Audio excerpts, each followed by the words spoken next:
Another day, another story. My wife disappeared last year. Today she came home. My wife, Antonia, disappeared on June 9th last year. She was supposed to be at home taking care of the kids while I was at work, but no. She wasn't home. I took care of the house and the kids without worrying about my job because I was given paid leave due to the sudden disappearance of my wife. Antonia was loved by everyone in the neighborhood. She'd opened a cheap daycare center right next to our house, allowing parents who couldn't afford to put their children in a normal nursing home to finally rest easy. She used to also host parties and barbecues in our house and invite everyone in the neighborhood to join in without worrying about any costs. She was so loved that even the mayor of our town showed up to her empty-casket funeral. I knew Antonia for just over 12 years before she disappeared. We were high school lovers who had everything work out well for them. We argued every once in a while, but what couple doesn't? I asked her to marry me 4 years ago. We had 2 kids together, a boy and a girl. The oldest, Jeremy, is 7 years old, while his sister is 4 years old. A lot of people seemed to be sadder than I was that she was gone. I was adjusting well to her being gone. Yet, today when she walked into our front yard and stood in front of our front door while hiding her hands behind her back, I couldn't believe it. I thought I was seeing a ghost. She was still wearing the same clothes she was wearing the last time anyone saw her alive, and she seemed normal? There was no blood, no cuts, no anything. Her limbs were all attached and she seemed human. I knew this couldn't be real. I remember vividly that I cut her limbs off while she was screaming and begging for mercy.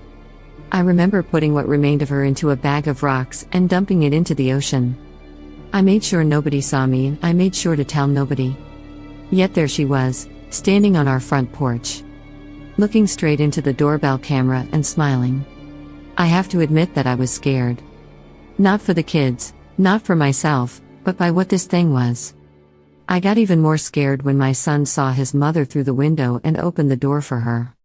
I locked and barricaded my office door before I got my gun from the safe in my desk's drawer. Forget about the kids, I thought to myself, I never really loved them anyway. I looked at the monitor that displayed my doorbell camera feed. She was no longer there.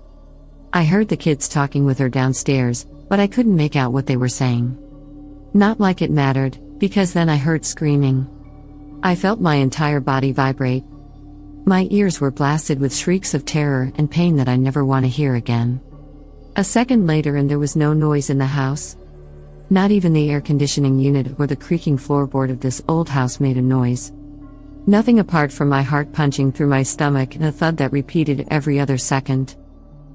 I knew that sound. It was the sound of something slowly walking up the staircase. That thing wasn't my wife. I never had a true wife. I never had kids. All of the evidence lined up. Antonia was cheating on me with my best friend. I was sterile. I couldn't have kids. She hired 2 people to take care of the daycare while her and Matthew were playing together while I was out at work. That's why I saw his car on my driveway one day. That's why I called her asking what she was doing that same day, and she sounded exhausted. I never called her out for it. I just poisoned her drink one night while the kids were sleeping. I took her into an abandoned cabin on the outskirts of the small town we lived in and did my deed there. Once I was done, I took all the evidence to a lake and dumped it into the ocean, making sure that it sunk in. Some people suspected I did it. I was the cause of her disappearance, but there was no evidence of any wrongdoings on my part. They had nothing that could pinpoint it on me, not even her parents suspected a thing. They told they were sorry for my loss at her empty casket funeral. I kept in touch with them for a while before they both died in their sleep within a week of each other. They were good people, the only good involved in this story. I relived all of our memories together in my head. Our first date, our first kiss, our wedding. Everything was going well. We didn't even want kids. I don't know why she did it. Why did she betray me in such a way, especially with my best friend? I heard slamming on the door and felt the entire house shaking. I knew I didn't have time and had to act fast, but what could I do? I thought of calling the cops, but would they believe me if I tell them that my wife is back from the dead and trying to kill me? I could try and shoot it once it makes it past the doorway, But if cutting her into several pieces and dumping her into the ocean was not enough to kill her, several bullets will defiantly be of no help. I could fight it and try to knock it out and run out the door, but the entire house shakes every time it slams on the door. Even I couldn't do that with all of my strength. And even if I am successful, wouldn't it just find me again? I could jump through the window of my small office and make a run to my car, but wouldn't it be suspicious if I was in my pajamas driving out of state while my house had 2 dead kids in it? I thought of my last option. I had no chance of escaping without ruining my entire reputation or getting killed. At some point, the truth will come out.